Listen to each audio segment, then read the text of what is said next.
supuesto estoy leyendo la latinoamericana, que es más sencilla, pero esa es la que tengo en papel. No debe extrañarnos la ruptura violenta de Pablo y de su amigo Bernabé. La fe no destruye la personalidad. El tiempo, sin embargo, y la acción de la gracia atenúan las oposiciones. Algunos años más tarde, Pablo, preso, es asistido por Marcos. Ver Filemón 24, capítulo 24. Y más tarde, preso de nuevo, pedirá que lo venga a ayudar. En la segunda de Timoteo, capítulo 4, versículo 11. Entonces, sí, un poquito de... O sea, Pablo debe haber tenido un poquito de mal carácter, no sé, me siento identificada con él. No, fíjate, era un pan de Dios. Eso sí se nota. No, en alguna dice que es su aguijón, Tenía un carácter fuerte. Sí. ¿Y qué será su aguijón? En alguna de las cartas, me acuerdo que lo leí y ahí me sentí más identificada.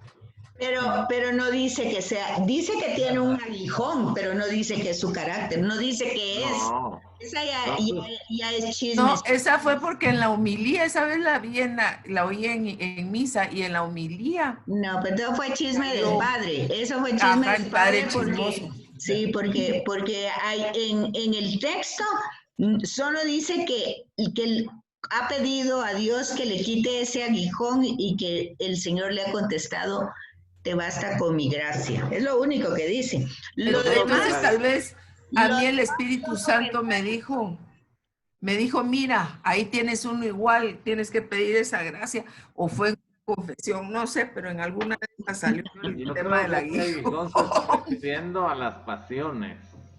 Ok. Lo que pasa es que a veces el mal carácter, si no lo sabes controlar, se vuelve una pasión, se vuelve ira. O sea, tenés que tener cuidado de que sea solamente carácter fuerte y no irte de boca. Y casi que es en mi caso ha sido toda la vida luchar con no dar el siguiente paso, sino quedarme nada más en carácter fuerte. Pero entonces no se trata de cuestiones de tu carácter, sino de tu mal carácter. Qué bueno, chiquito. Lo que pasa es que mal carácter, mal carácter se vuelve si te dejas llevar por el carácter fuerte. Lo que pasa es que sí va unado muchas veces con falta de paciencia y un montón de otras cosas. Bueno. Licenciada, aquí también dice que probablemente Pablo es fiel al espíritu del concilio. Bueno, pero todavía, sí, ahí vamos. Quiso ser fiel al concilio, dice. Eso es lo que dice. Bueno. ¿En dónde lo estás viendo tú? De Jerusalén. No, esa es es una Jerusalén. No, es Biblia de nuestro pueblo. Ok. Bueno, la cosa es que los misioneros recorren Siria y Sicilia y van afianzando a las iglesias en la fe. Entiéndase, iglesias, comunidades, ¿verdad? Visitan Derbe y Listra. En Listra, Pablo conoce a Timoteo, ya habíamos visto eso. Pablo lo lleva consigo y será hasta el final. Bueno, esto también ya lo habíamos visto. Lucas nos hace notar que el plan de trabajo de los misioneros va dirigido por el Espíritu Santo. Por favor, tomen en cuenta eso. Pablo es simplemente un instrumento y claramente un instrumento que cuando no está actuando el Espíritu en él, él lo va a decir claramente, hago el mal que quiero y no bien el bien que yo quiero. Eso está claro. O sea, cuando él deja actuar al Espíritu, pues las cosas, el Espíritu las hace. Él es un instrumento.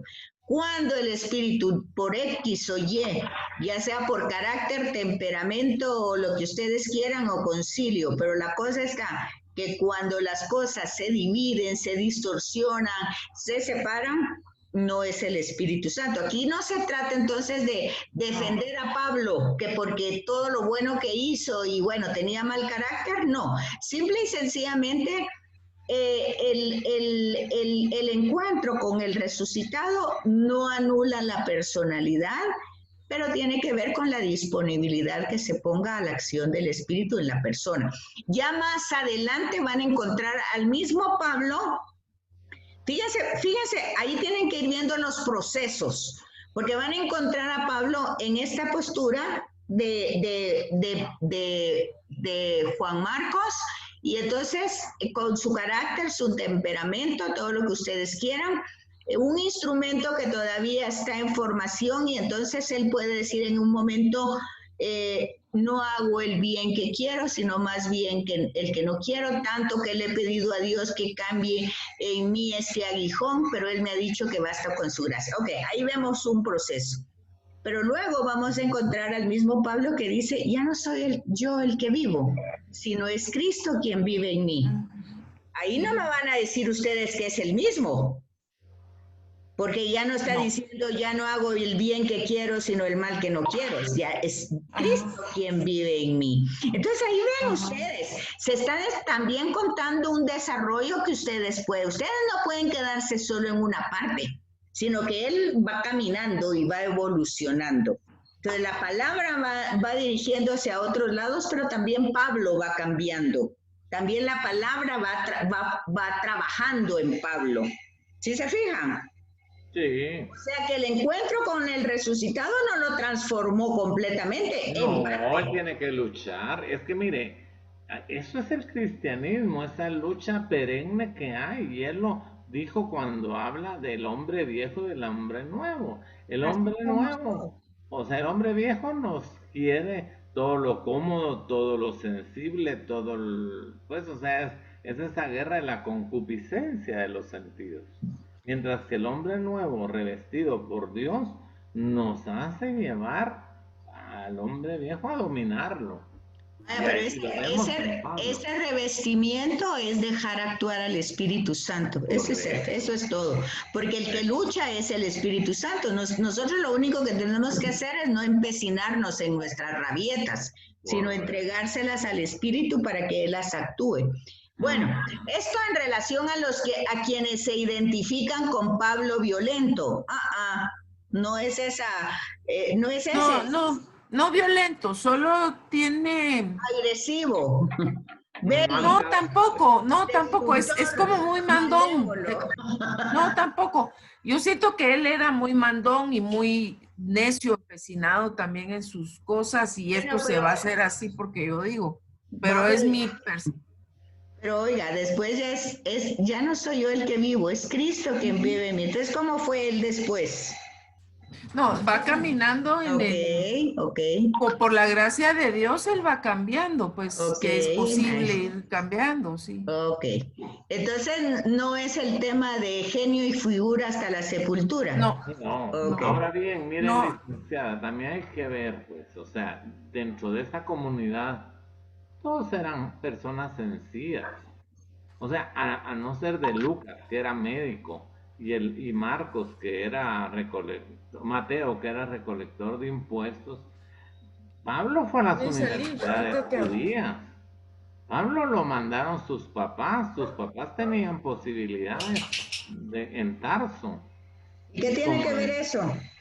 Tiene que ver en que él, o sea, era una persona estudiada.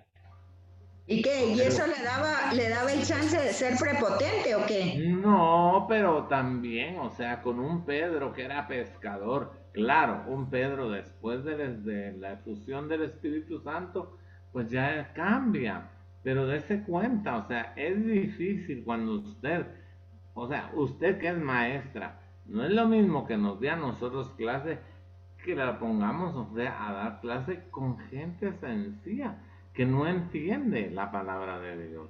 No, eso no es así, porque acuérdese usted que Jesús no fue una persona, precisamente escogió a la gente sencilla, y su alabanza es: te doy gracias, Padre, porque has iluminado a esta gente sencilla. O sea, la gente sencilla es la que más le entiende, si es la que se convierte. O sea, la gente justamente, los intelectuales y todos los que tienen los conceptos ya establecidos, esos son los que, por eso no se convirtieron ni los escribas, ni los fariseos, ni los saduceos, ni los sumos sacerdotes, ni el Sanedrín. Por eso le costó a Pablo, por eso le cuesta a Pablo convertirse, porque él conocía a fondo la doctrina la judea. Pero es que Pablo no cambió de religión. Sí, Pablo, su conversión no implica de que entendió las cosas de otra manera. Él entendió el cumplimiento de todo el Antiguo Testamento, lo vio en la persona de Jesús. Eso fue lo que él entendió, pero no lo entendió intelectualmente. Eso es lo que dijimos hace un rato. Lo entendió a partir de su experiencia. Es que eso es lo que pasa. Lo que pasa es que si usted quiere poner en un tema intelectual a Jesús de Nazaret, no lo va a conocer nunca. ¿Cómo? Si en primer lugar es un aldeano. En segundo lugar, por ejemplo, vamos a poner este ejemplo. A Pablo, Jesús de Nazaret no le llegaba, pero ni a los caites. A Pablo. Por supuesto. No, a Pablo, Jesús de Nazaret no le llegaba ni a los caites. Jesús a Pablo. Y visto en su contexto judío, Pablo era más que Jesús. ¿O no? Sí. Vaya. Sí, él sí había tenido una educación formal, cosa que no tuvo Jesús. Jesús no lo tuvo. Sí. Jesús era de una aldea. ¿Puede de Nazaret salir algo bueno?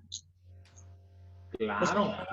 O sea, sí salió, pues, pero en aquel momento miraban eso como un pueblito, como... Pero también Jesús tuvo 30 años para prepararse. No, mira, tal vez lo que hay que ver es... Tiene razón, licenciado. O sea, cuando uno está tratando de racionalizarlo todo, es donde cuesta a veces que digamos, se abra uno mucho, pero la conversión es un tema que no es racional, es simplemente de repente se te abre la visión del alma, pues. Por eso es que la iglesia inclusive celebra la conversión de Pablo. Sí, pero fue que en eso se dio cuenta. ¿Qué fue lo que se convirtió? Que vio que Jesús era el Salvador. Era el Salvador, que era Dios, porque era lo que él decía. No, acuérdate que ¿a quién fue? A Esteban fue al que él estaba a la par y dijo sí, dele, y lo mataron lapidado. Se convirtió por gracia de Dios, porque si no es así, no se hubiera convertido. Exacto, o sea, todas esas cosas son por gracia, o sea, cuando, por lo menos yo cada vez que llego a confesarme física que me enojé, tal vez no lo saqué, pero me enojé. Siempre pídale a Dios la gracia para cambiar, pídele a Jesús la gracia para cambiar, y siempre es la cosa así. O sea, uno solo a fuerza de voluntad, puede ser que sí, pero sin ayuda de Dios no se puede. Bueno, pues ya ven, entonces ustedes se dan cuenta de que aquí, por eso, es que todo el trabajo va dirigido por el Espíritu Santo. Y se va notando en las narraciones que hace la comunidad de Lucas cuando dice pues que Pablo quiere dirigirse, hablando ustedes de ese temperamento, de ese carácter. Volvemos otra vez lo mismo. Él quiere hacer tal cosa porque así piensa él que está bien. Bueno, pues el Espíritu se lo impide. Ahí está. Sí. Entonces él quiere hacer, y él también va a predicar, él va a predicar justamente, pues como decía Herbert, pues estamos hablando de que está llevando toda esa presentación a gente instruida, ¿verdad? Y entonces también él se siente deprimido porque no tiene las reacciones que considera, ¿verdad? Y entonces ahí va, después se va a Frigia, toma camino al norte, al territorio gálata, y el Espíritu de Jesús no le permite dirigirse. Todo eso es para que ustedes vean, pues, que es quien va llevando la obra, no es Pablo. Eso ya les tiene que haber quedado claro, porque ya lo he repetido muchísimas veces. Y Lucas no dice de qué manera el Espíritu Santo manifiesta su voluntad. Y es que no lo puede decir, porque si lo diría solo en forma metafórica. Es muy difícil explicar las experiencias. Acuérdense que en una de las sesiones que tuvimos, Les dije que leyeran las 3 conversiones que están narradas al principio de Hechos de los Apóstoles. No sé si lo hicieron, pero ahí se dan cuenta cómo una experiencia es muy difícil de transmitirla, oral y en forma escrita peor, ¿verdad? Entonces, lo importante es insistir, ahí está otra vez, que la obra de la evangelización no depende de las personas, sino de la acción del Espíritu.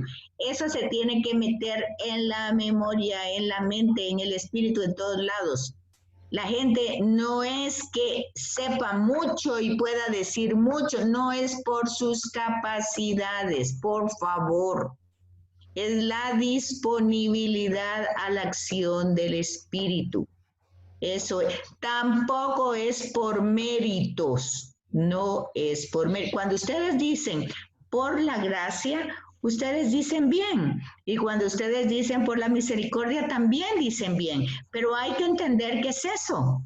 Hay que entender que si nosotros no somos movidos por el Espíritu, no es porque falte la gracia o la misericordia, es simplemente porque nosotros no lo dejamos. Es porque nosotros no queremos. Es porque nosotros queremos seguir haciendo nuestra voluntad. Bueno, eso tiene que quedar ahí claro. Después de atravesar Misia, Pablo y Silas llegan a Troade, ahí reciben una visión.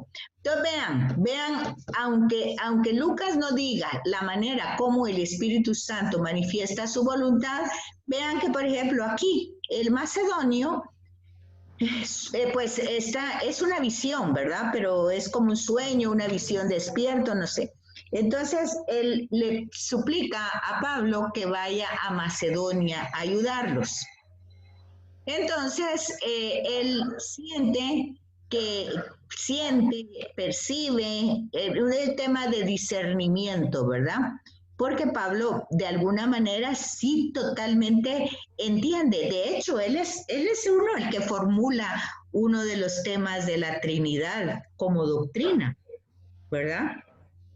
Entonces, en este sentido, Pablo entiende lo que es la gracia, lo que es el carisma, lo que son los dones, lo que son las virtudes. Él los define con claridad, que son frutos del Espíritu, cuáles son los frutos del Espíritu, cuáles son los carismas del Espíritu, cuáles son los dones del Espíritu, cuáles son las virtudes. Fíjense, virtudes, carismas, dones y frutos. No se mezclan, hay muchísimos, ¿verdad?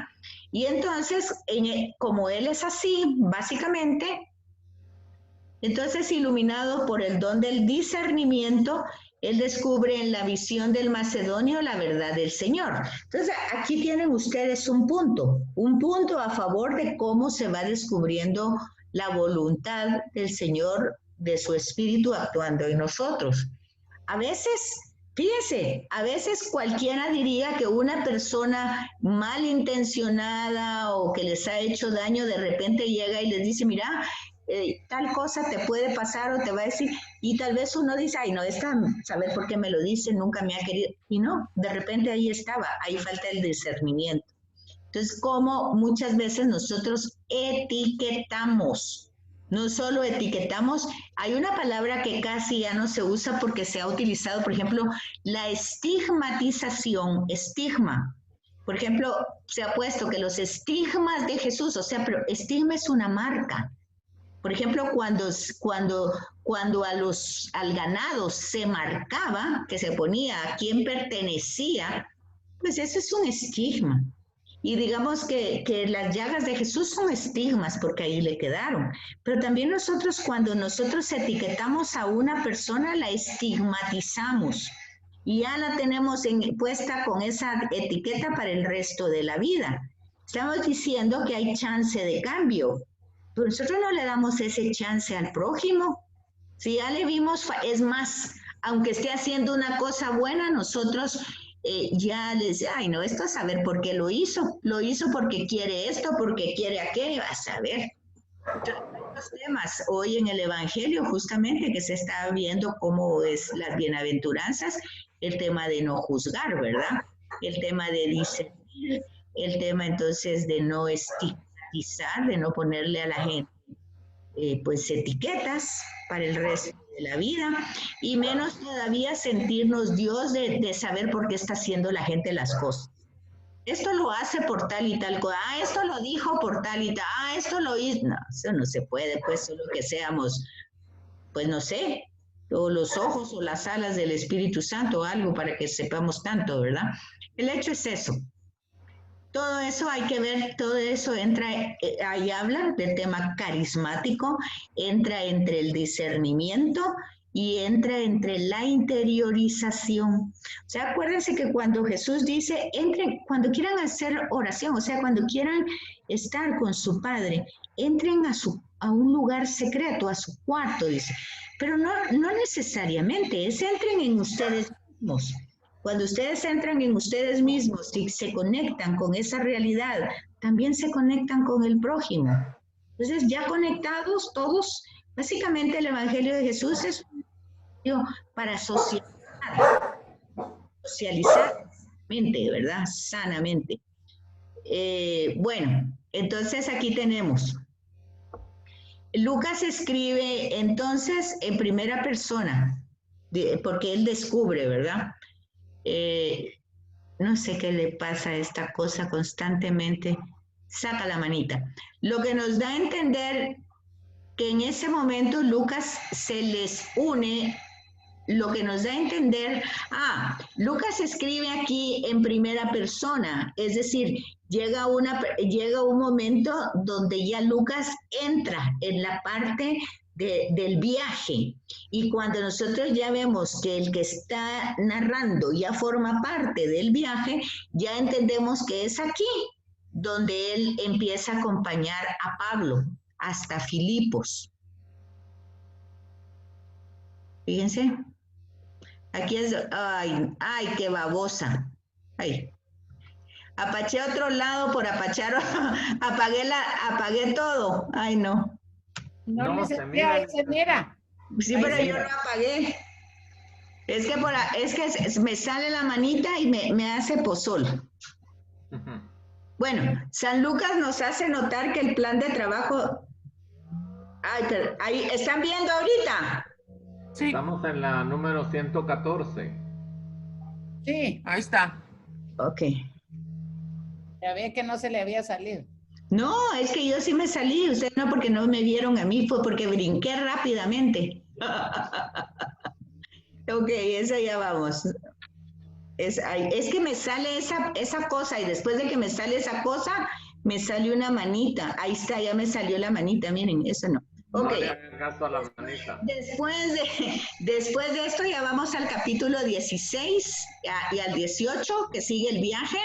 De Filipos va a Samotracia y al día siguiente a Neápolis. De ahí pasan a Filipos, ciudad principal de Macedonia. Acuérdense que el macedonio pidió que llegara ahí, ¿verdad? ¿Qué es Macedonia? Pues es una provincia romana de Macedonia. Su capital es Tesalónica, acuérdense ustedes, ahí es donde la primera carta a los tesalonicenses, pero claramente no la escribe ahí, ¿verdad? Después se va y cuando está lejos escribe para Tesalónica. Tesalónica estaba dividida en 4 distritos, una ciudad esencialmente latina, quiere decir que aquí ya estamos con gente, ya estamos en Europa, ¿verdad? Y fue la primera ciudad de Europa que recibió el Evangelio. Eso no lo sabían, ¿o sí? No. Tesalónica fue la primera ciudad de Europa que recibió el Evangelio, o sea, Macedonia, ¿verdad? Su capital, la capital de Macedonia era Tesalónica. Entonces, aquí, miren, otra vez insiste, a pesar de que los judíos no aceptan, aquí va, la evangelización va otra vez dirigida a los judíos. Pero estos aquí en Tesalónica, o sea, en Europa, no tenían sinagoga. Entonces lo hacen a orilla de un río. Y ahí se convierte Lidia y los de su casa. Y fue la primera conversa griega. Y qué bonito eso. Aquí está la pitonisa. La pitonisa era, eso también para que lo noten. Ya vimos en qué capítulos estamos, ¿verdad? Entonces, yo quiero que lea esto y lo del anterior, que se quedó ciego. Eso quiero que ustedes lo lean porque quiero que entiendan por qué están contadas estas historias dentro de Hechos de los Apóstoles y con notas de pie de página. Entonces, estaba poseída por un espíritu maligno. Pablo realiza un breve exorcismo en nombre de Jesús el Mesías. Y entonces es efectivo, ¿verdad? Porque sale ese espíritu. Luego, Pablo y Silas están en prisión. Y dice que Lucas combina en este relato dos historias diferentes. Una, el arresto de los misioneros, y otra, la conversión del carcelero y su familia. Pero si ustedes se dan cuenta, esto ya lo ha hecho otras veces. Por ejemplo, porque él sigue usando lo que dijimos que utilizaba en el Evangelio, el díptico, que va haciendo dos narraciones para que uno vea. Solo que aquí las dos narraciones es la parte negativa o la adversa, o la contradictoria, o pues a ver, tenemos las situaciones que son, por ejemplo, las inevitables, las contradictorias, las dolorosas, todas esas situaciones que se presentan. Y ustedes las han ido presentando ahí en Hechos de los Apóstoles. Lo inevitable, lo contradictorio. Por ejemplo, si nosotros quisiéramos ver ahorita en la pandemia, es inevitable, eso ahí está. Contradictorio porque hay muchas cosas que ni entendemos, ni sabemos, ni vamos a saber. Doloroso porque han pasado muchos sufrimientos, muchas penas. Hay mucha gente que de verdad está sufriendo por muchas razones, no solo por una. Y entonces, todo esto, ¿cómo es que se maneja? Entonces, aquí es cuando Lucas utiliza esos relatos para mezclar eso. Y entonces aquí se ve el arresto, se lo llevan preso.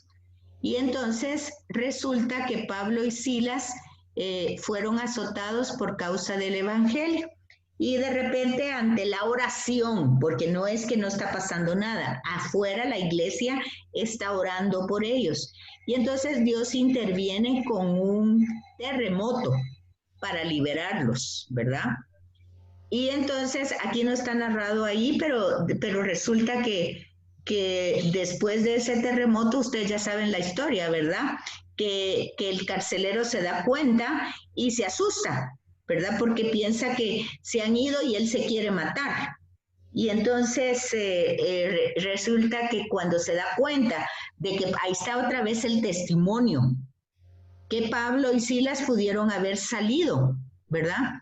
De ahí. Pero resulta que no salen, se quedan ahí presos. No aprovecharon, por decir así, el terremoto. Y entonces el carcelero, pensando que si se habían huido lo iban a matar, él se iba a matar primero, pero cuando vio que ahí estaban, se convirtió él y su familia. Esa es la técnica o la herramienta literaria que usa Lucas para ir enseñando esas dos situaciones. Se llama díptico. Entonces después, pasando por Anfípolis y Apolonia, Pablo y Silas llegaron a Tesalónica. Pablo se dirigió primero a los judíos, durante 3 sábados les predicó basándose en las escrituras que el Mesías debía morir y resucitar de entre los muertos. Ese Mesías es Jesús, a quien yo anuncio, les dijo él. Y algunos judíos y algunos griegos y algunas mujeres se convirtieron. Pero luego los judíos, otra vez llenos de energía, promovieron la persecución contra los apóstoles, los llevaron a las autoridades a la casa donde se alojaban, los acusaron de ir contra los derechos del César, y Pablo y Silas tuvieron que salir de Tesalónica. O sea, vean que siempre van a salir por la reacción de los judíos. Ellos son los primeros. O sea, los paganos no tienen ningún problema. Son los judíos los que están envidiosos y los que están con problemas, ¿verdad? Y entonces ya aquí ya llegamos al capítulo 17. Como de costumbre se dirigen otra vez a los judíos en Berea. Muchos aceptan la palabra con todo el corazón. Griegos y mujeres también se convierten. Pablo parte hacia Atenas. Silas y Timoteo se quedan en Berea. Pablo envía a Timoteo a Tesalónica. Aquí está la primera carta a los tesalonicenses con Timoteo. Y más tarde se reúne con Pablo en Corinto. ¿Quién? Timoteo. Ya vamos por el capítulo 17 del versículo 10. Y entonces aquí vemos la parte pues como culminante de todo esto. ¿Qué es lo que pasa en Atenas? ¿Verdad? La mera metrópolis, ciudad emporio, ciudad que representa la ciencia, el arte y la sabiduría humana. Esta metrópolis se sentía, se creía, se sabía la luz de la humanidad entera. Y la ciudad idolatra, es idólatra por excelencia, ¿verdad? Sí, acuérdense, es politeísta, ¿verdad? Y hay en el fondo de ese politeísmo, ¿qué es lo que hay? Pues miedo, miedo. ¿Por qué miedo? Porque como no entienden las fuerzas naturales, no las entienden. Así como ahora no entendemos el COVID. Y entonces, igual, la gente en esa época tampoco entendía, pero no entendía nada, ni los terremotos, ni las erupciones, ni nada. Entonces, todo entonces veía deidades.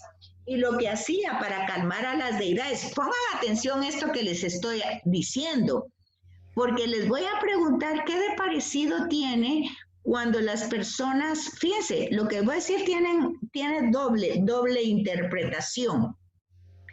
Y aquí nos vamos a quedar en esto porque de esto me van a hacer un trabajo que ustedes van a tener que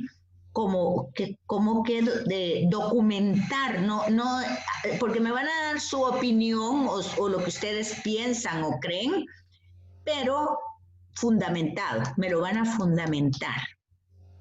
Yo les voy a dar ciertas pautas. Vean pues, esta es una ciudad, ciencia, arte y sabiduría humana.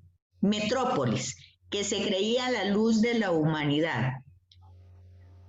Ciudad idólatra por excelencia. Y les estoy dando la explicación.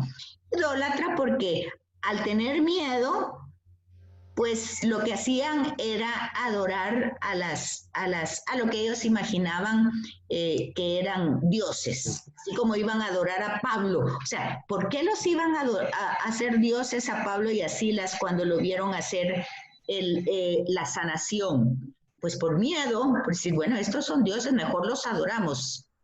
O sea, mejor estamos con ellos, ¿verdad? Y no los vamos a enojar de otra manera, no va a hacer que nos castigue, o sea, hay un fondo de la adoración que es el miedo. ¿Sí me están entendiendo lo que les estoy diciendo? Sí.